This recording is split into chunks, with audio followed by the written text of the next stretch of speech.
Welcome to the Talking Stack, a weekly show on the latest news, views, and analysis on all things Martech. Join David Robb, on-end talker, host Chitra Iyer, and special guests to discuss what matters most to you in Martech. Great. So welcome back to the show. Week of 17th February. Today we have David and Anand with us, of course, and we're delighted to have Brian Kardon, who is the CMO of Fuse, veteran in the B2B marketing space, demand gen space, BTech, MarTech space. Welcome to the show, Brian. Thank you. I'm not sure if I like the veteran part, though. It has mixed heritage, but I'll take it for this morning. Thank you. Great. So a marketer of certain vintage is here. Much worse. Thank you very much. Appreciate that. All right, then we'll just quietly move on to the first part of the show. Let's talk about demand gen in the B2B tech space today. We talk about this on the show all the time. There doesn't seem to be any great agreement on what's the most important. There's data, there's content, there's the way we are orchestrating it, the tools we use. What is your take on the way demand gen is being done today in B2B marketing? I'm seeing a lot of rookie mistakes. Let me just sort of kick off a few. One is marketing teams are very much distracted by shiny objects, and they're not focused. And so every quarter, they're taking on new technologies, and we don't see good utilization, good integration. They don't have time to work with them. So vendors are really saying it's plug and play. But from my experience, and I'm sure you've seen this too, Anand and David, that it doesn't really work that way. You get out of it what you put into it. So the idea of focus and, people are moving on to lots of technologies when they haven't fully integrated and fully utilized what they have. So they really have big eyes for new technology, and lots goes unused. The other thing is they take on technologies that are too early stage. It's an unproven technology. Now, sometimes it's good to be an early adapter and try something that's in beta, and you can really shape that vendor. But from my experience, you waste a lot of cycles with someone that's a little too early stage. So I call other CMOs and get their advice. Have you tried this vendor? Have you tried this? How does this work here? So I have sort of a little bit of a board of directors of other CMOs and what's working and what isn't.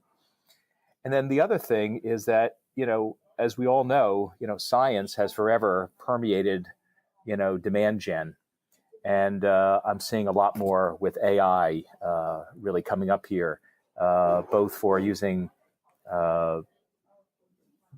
AI to identify target accounts, lots of use of bots, and personalization at scale. So there's lots of new things going on, but there's a lot of rookie mistakes. But I'd say the number one mistake, in addition to these, is the alignment with sales and communication. A lot of great marketing teams don't do a good job of communicating what they're doing or have really tight alignment with sales. And that's, of course, a story that we've all been talking about for over 20 years. The problem is that they are plug and play, but they're not plug and work, which is what people really need to do. Exactly. They're easy to play with. But, it does come down, as always, to people. They have to be focused. They have to have a good strategy. They have to know what they're doing. They have to not just pick up the shiny object, as you say, but really think about, well, what am I trying to accomplish? What's going to have an impact? What will move the, famous needle that has to be moved? That's what they don't do. They say, oh, this is cool. My friends are doing it. Whether it's in beta or not, if it does something useful for you, it's worth a shot. And if it doesn't do something useful, whether it's in beta or not in beta, it's still not worth doing. It's interesting you say it's worth a shot. What I've seen is that it's usually not a budget issue. It's a bandwidth. You only have so many marketers, and they only can implement and do so much. And so there's an opportunity cost of taking on a new technology versus doing more with what you have. And I would almost always rather do more with what I have than take on that new technology. What are you seeing? A lot of what's happening has been spurned from a, incredible coincidence and intersection with the startup ecosystem, right?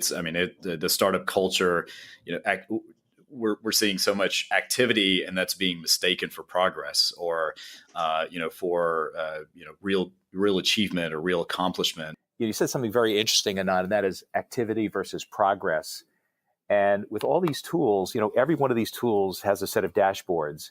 And I've seen presentations to boards, and I'm actually on one public board now, a small company in New Jersey, and I see the presentations, and it's more data than I ever seen before, but nothing meaningful to the board. So, it's not something like, amateur moves like, vanity metrics, likes and follows, but still, like, do I really care how many MQLs? Do I really care about, necessarily the conversion rates at a board level? Are they really reporting the things that matter? And so I think they're sort of swamped with so much data, so much analytics, so many tools that they can't pull themselves up and say, what's really important to be measuring? What does my board want to know? And to your point, how do I move from just activities to progress? It almost sounds like demand gen is not possible today without tools and technology. So, is there a balance between how much technology does for you versus how much the actual sales and the teams need to do on their own? And B, um, what's the best way to go about choosing these tools? And how do you engage the stakeholders at the right time and make sure you're actually investing in the right tools? It's a great question. I will almost never talk to a vendor who just calls me cold. It has to be recommended by another marketing team that's using it and is having good success. Um, and then it has to fill a specific need or a gap we have. So we have a few gaps right now, and I'm looking for the right solution for a few things. So it fills a very specific need. But we've all seen, Scott Brinker's, chart of 8,000 plus. And actually, I was talking to I forget his name now, but the guy that runs marketing operations at Palo Alto Networks. And somebody connected me with him, and I looked at his LinkedIn profile, and he had like a fake picture, like a caricature, and he had no information there. And when I talked to him, I said, why? He says, I get 50 calls a day. Every vendor in the world wants to talk to me, so I've gone underground. I can't talk to any more vendors. Enough is enough. And so this is about this distraction. Here, if we only look at technologies once a quarter, new technologies, and we try to put them all in one day, and it's probably 6 or 7 sort of new things we look at, and it's all been vetted by other marketers who are having success with it. And it has to fit a specific need. Otherwise, you could spend every hour of the day looking at new cool technologies. So it's very daunting. And I do think the focus has moved a little bit too much to technology, not enough on process and alignment with the sales team. Very often, the thing that's broken is not the technology or the configuration, but it's that last handoff to the BDR or the appointment setter, or you don't have the proper thing in Salesforce. So we're focused so much on the top or the front end, and we're not thinking about, well, how is the sales team going to take this? The other thing, and I'll take blame for this, is we've built a dashboard for our sales team that's way too complicated. Salespeople are trying to do so many things, and we've really over-architected. We've got all these plugins to Salesforce, and there's so many places they can look to see engagement and surge activity and website activity and who's doing this and what's happening here and what's the score and who did it's almost overwhelming. So I think we have to think about not just how we do marketing, but how our marketing efforts and demand generation is received by the sales team. I think a lot of marketers put a silo up and don't think about those last couple of yards to make sure. And so we sit right next to the sales team, and we love to look at their screens. And when we see that they're struggling or they don't know how to do something, we jump in that all the time.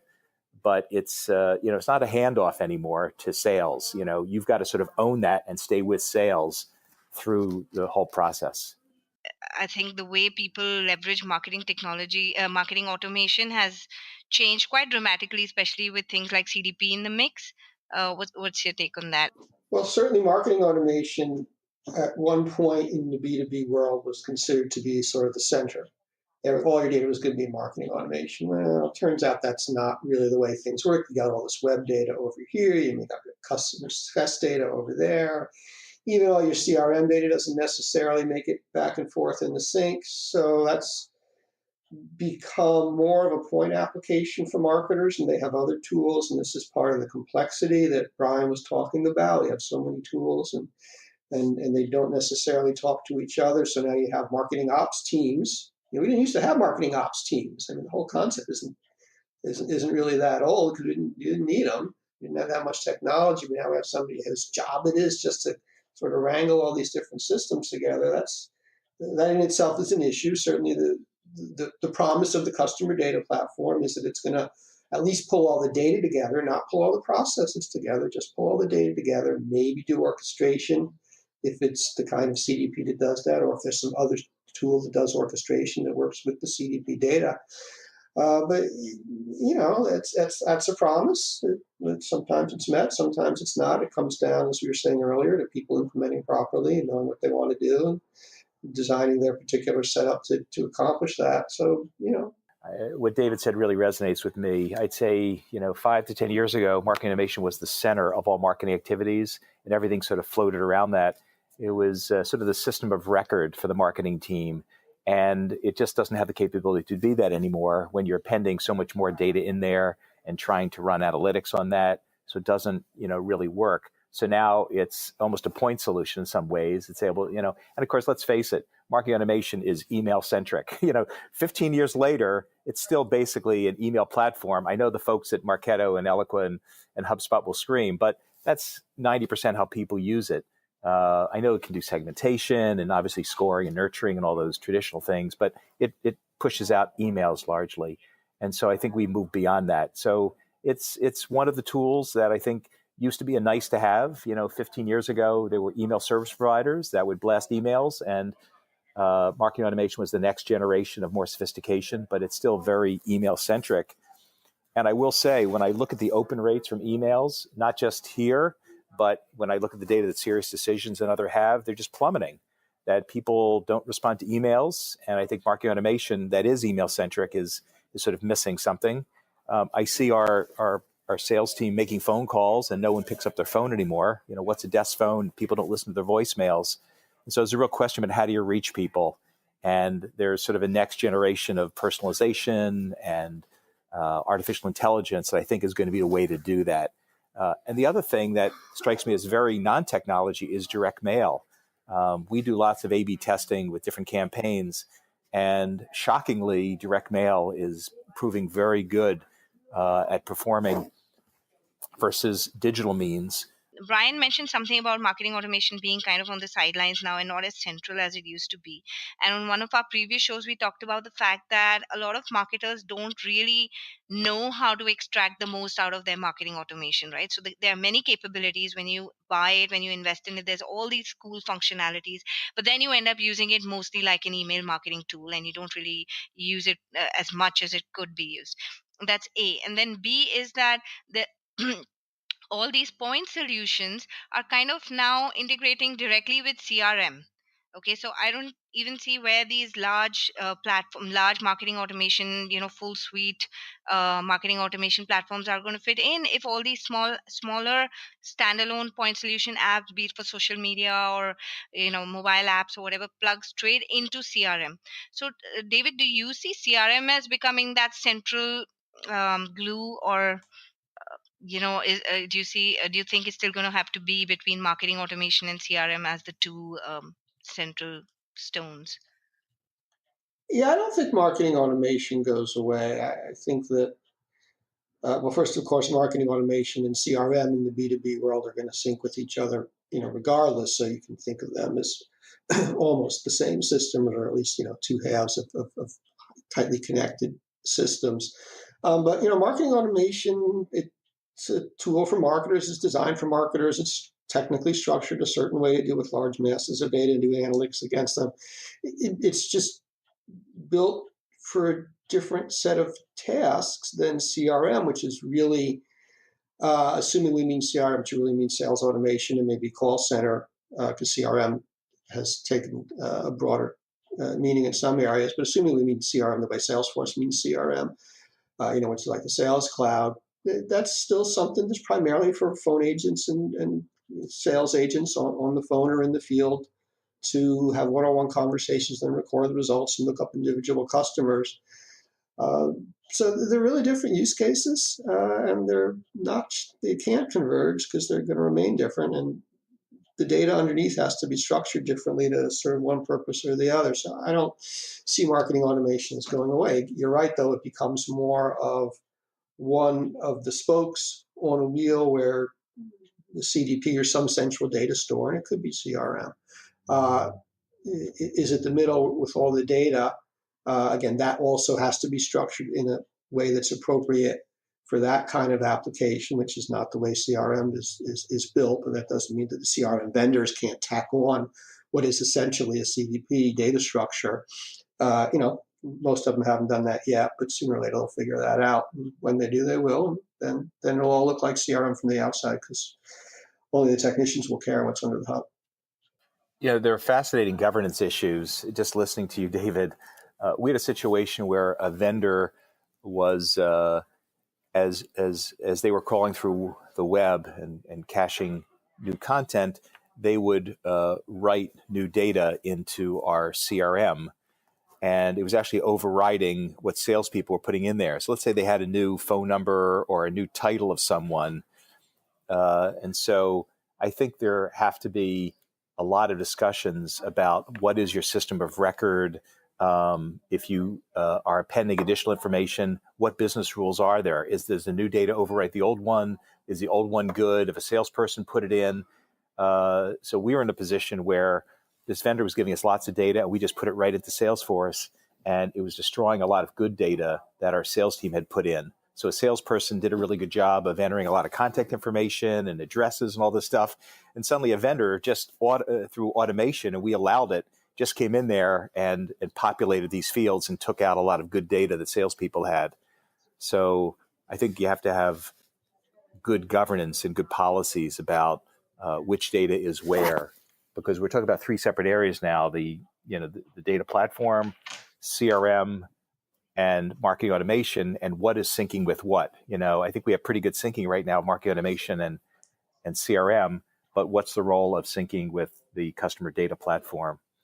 And for a lot of companies, I think CRM is the customer system of record. We do that here. We don't have a separate CDP, but Salesforce is our customer system of record. But I think there are a lot of interesting business issues about what dominates and what overwrites and who controls. Yeah, I don't think you're going to make that particular mistake a second time. But if we're starting to see data, customer data particularly, be ubiquitous in terms of its use across different not only different channels, but also different departments, even beyond sales and marketing, right? Product is using it, customer success is using it. We're talking about, now I even talk about going way beyond the department in terms of legal and operations. And this applies to both B2C and B2B. So where are you going to store that data? Unless it is a little more centric or centralized in some capacity, which may have some, offshoots for access, but a lot of these tools are going to start to become a lot like views into a central place for a lot of that data as it's distributed. But, I always tell people, I always share the analogy that a company's customer data, just having the data isn't really all that important. But what the pot of gold is the intersection of that data and how you intersect that data and how it's used within your own organization to have deliver that experience across the board. So as we're seeing, Brian, just as you said, the governance issues are starting to play. I know you've been talking a lot about AI lately. Really, you can't have you can't have AI on individual little pieces of the view of that data. If you really want to have a good, appropriate interaction and engagement with the customer, or at least a smart one, you need one where it's centralized in some capacity or another. So it's, I feel like a lot of these tools are going to be more like appendages to the data. And that's a very possible thing that may happen. But it's not going to happen necessarily anytime soon, but we're seeing a lot of people recognize the value of their own data. Yeah, but I think to your point about different tools having different data and different views, there are legitimately situations where a different function might have a different contact at a company, for example, right? Accounting has a different contact in sales and all those things. We know this. And part of the problem with some of the centralized systems is that sometimes they say, there's one right answer to this question. And often there's not one right answer. There's the right answer for different purposes. And you kind of have to accept that there is this diversity of data and not overwrite. I mean, it's actually very bad practice to overwrite data in a source system. What you want to do is you want to, kind of look at both and then let somebody choose or have some process to reconcile them. But you almost never want to throw away the old stuff because it could actually be better data, or or be very, very careful. Centralized, I think, gets misconstrued as there's only one database in the world.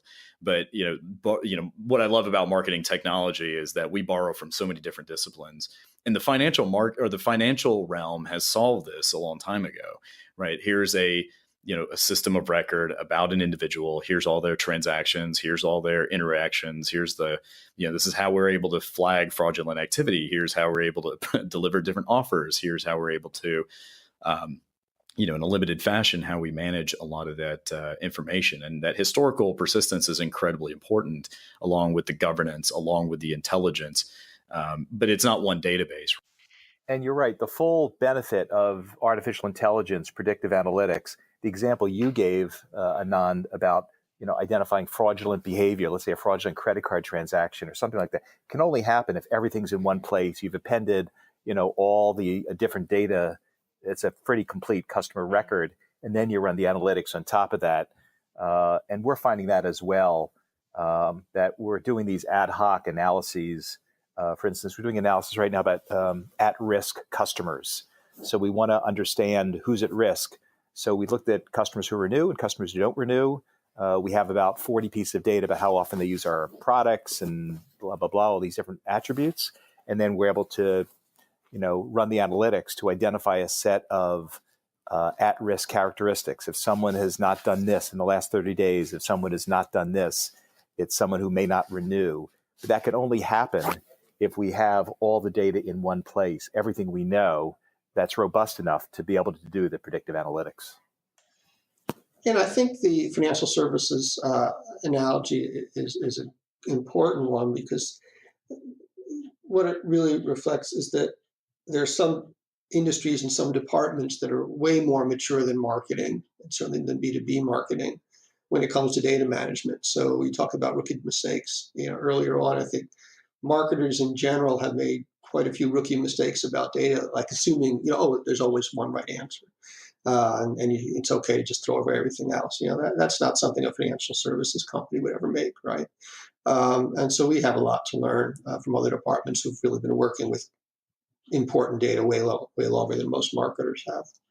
So we have this little news item that we looked at for this week, which is Toyota, deciding to take their marketing automation in-house. Now, in the B2B marketing world, we are pretty used to this primarily being in-house, although sometimes lead gen, etc., is outsourced. But what do you make of this news from marketing automation going in-house at Toyota? Why is this even news in the B2C world? And why do you think they've taken a decision like this now? And the feeling that came to my mind was possibly this is about ensuring that the data remains in-house, instead of, because if someone else is doing your marketing automation for you, obviously the customer data and the intent data and the behavior data all has to be sitting with them somewhere, or they need to have access to it. So I thought that this is most likely because they want to secure their first party data. I remember going to a prospect and they asked us where our data was. We said, well, we have data centers in Australia, in the UK, in the US, and China. And they said, meeting's over. You can't take any of our data to China. That's a non-starter. So I do understand the need to host everything, not in a shared cloud, but in your own facility for a variety of reasons. The other thing that I've seen, and David, you mentioned financial services industry, there are a lot of homegrown solutions in financial services, certainly on the trading and algorithms, but also CRMs and other things. And I used to view it as they're very backward. Why don't they just take existing tools off the shelf? What I've realized is very often it's their competitive advantage. So on the trading floor, if Goldman's got some algorithms about how to run trades and how to execute things, or there's a CRM system. I remember going to Bloomberg a while ago. They had their own, sort of proprietary CRM. I always scratched my head and said, why would you want to have the Full Employment Act for all these developers, and do it? But I think they view it as, number one, competitive advantage, and they can operate at scale. And then this other idea of never having the data somewhere else where there can be a breach, or at least there could be a breach internally, but at least we have control over it to some extent. So I see perhaps those two areas in the story. There were a couple of items this week, and I think it's mostly coincidental, but maybe not, about companies doing more in the private cloud, or on premises even, moving away from public cloud. Everything was moving to public cloud for a long time now, last few years, and it seems that there might even be a little bit of a reversal of that. Part of it being just security. There are just so many announcements of data breaches and left, right, and center. It was some horrible statistic that more than half of companies have had a breach in the last year or something. And this, if all the surveys of the security guys just kind of have them throwing up their hands, say, yeah, we're going to have a breach. We just know it's going to happen. We'll just kind of figure out how to mitigate it. But they don't even seem to be trying to have zero breaches, which is really frightening. Which doesn't mean that the in-house security is better than the public cloud security. Usually these breaches are of in-house systems, because at the end of the day, the public cloud guys probably put more resources and take it more seriously because it's their life. But the perception, as you say, of control.